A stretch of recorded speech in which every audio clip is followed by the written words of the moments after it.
Hello everyone, welcome back to Fraud on the Telly.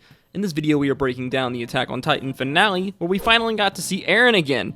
Throughout this episode we saw various flashbacks to when the scouts have invaded Liberio, and how Mikasa's lack of action led to Eren starting the rumbling. As always, if you enjoyed the video or learned something new, make sure you like, comment, and subscribe for more AOT content, as Part 3 has been confirmed to release sometime in 2023. As our episode begins, we see a bird fly overhead. Now, birds throughout the story parallel with Eren, as when he was a child, Eren constantly describes the walls as a bird cage. Mikasa wonders why everyone believes Eren has changed, when possibly he has been like this from the start. When finally Eren escaped these walls, he was grieved to the realization that he still isn't free, as those across the sea still wish to take his freedom. With that in mind, the idea of Eren using the rumbling to gain freedom seems in line with his character motivation. Since he was a child, he's been striving for this freedom. We are then flashback to the events earlier in the year when the scout team is sneaking into Marley by ship. For context, during the time period between seasons 3 and 4, the scouts had been looking for alternate ways to ensure the freedom besides the rumbling. Hanji believed traveling to Marley could possibly give them the information they needed, thus why they decided to sneak in, why they're so shocked by everything they see. Remember, these people have never left their island.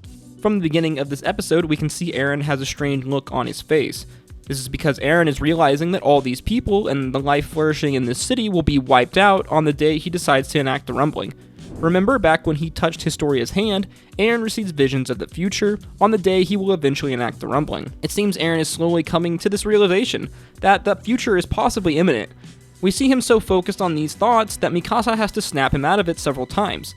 It's interesting because later on in the video, we're going to be going over the one time in the episode Mikasa decided to not snap Eren out of these thoughts. Later on, the scout team gets to see the Marley intolerance on full display, as Levi stops a young boy who attempts to pickpocket him.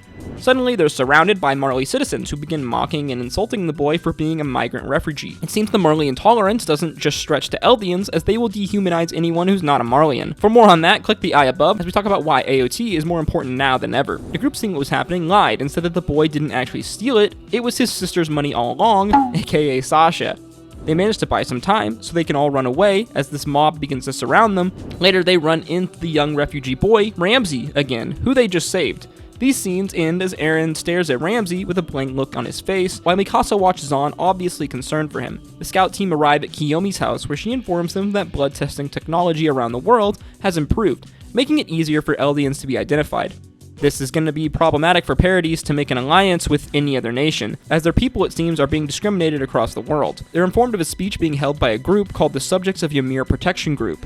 They believe that this could possibly be a potential ally for them, as it sees the rest of the world as staunchly against Eldians. Mikasa then notices Eren is missing. She finds him later, alone outside the Eldian refugee camp. Eren here was crying, but it doesn't seem that Mikasa saw this. This is evidence that Eren at this point has decided to not enact the rumbling yet. It seems he's still being torn at the prospect of killing so many people. This makes sense, as later on Eren tells Reiner they are the same. This is only something Eren realized once he saw the people who lived in Marley firsthand, and realizes that everyone is just a human at the end of the day. After talking for a moment, Eren turns to Mikasa, asking her why she cares for him so much. Throughout the show, it is apparent that these two love each other, whether in a romantic way or familial way. Up until now, though, Eren has barely shown any sort of affection for her, treating her more like a sister than a love interest. Here, Eren is obviously looking for a way out, wanting to run away with Mikasa. He's waiting for her to tell him her true feelings. Obviously, Mikasa doesn't do this, but I mean, can we really blame her? It's easy to forget that these guys are still kids at this time, barely 17, I think. And if you've had any sort of relationship before, you know just how hard telling someone how you feel can be, especially if you've been friends for most of your life. Mikasa, most likely embarrassed, decides to say they are just family, but we can tell from her face that she's lying.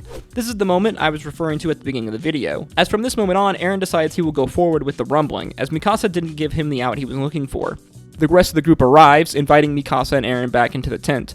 The rest of the night, the group get drunk and celebrate together. This is the first time we've seen Eren with a smile on his face since he arrived in Marley. The next day, the group attends the speech. However, after listening, it's clear that this group isn't going to help them.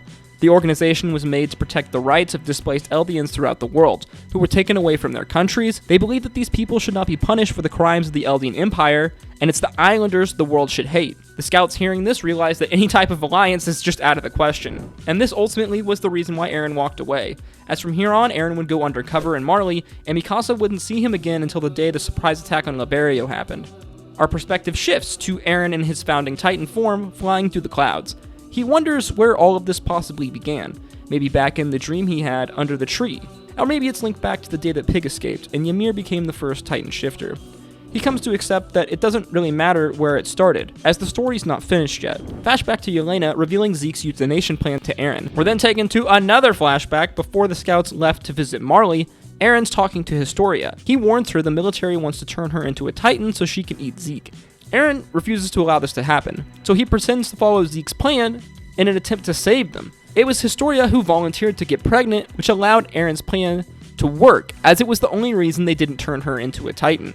We flash forward to the brothers' conversation in Marley. Here Zeke tells Eren that Mikasa's love for him is true, not from any sort of Ackerman DNA. Eren then told her those lies later on the island in order for her to make her stay away from him so that she could live a good life, he believed at least.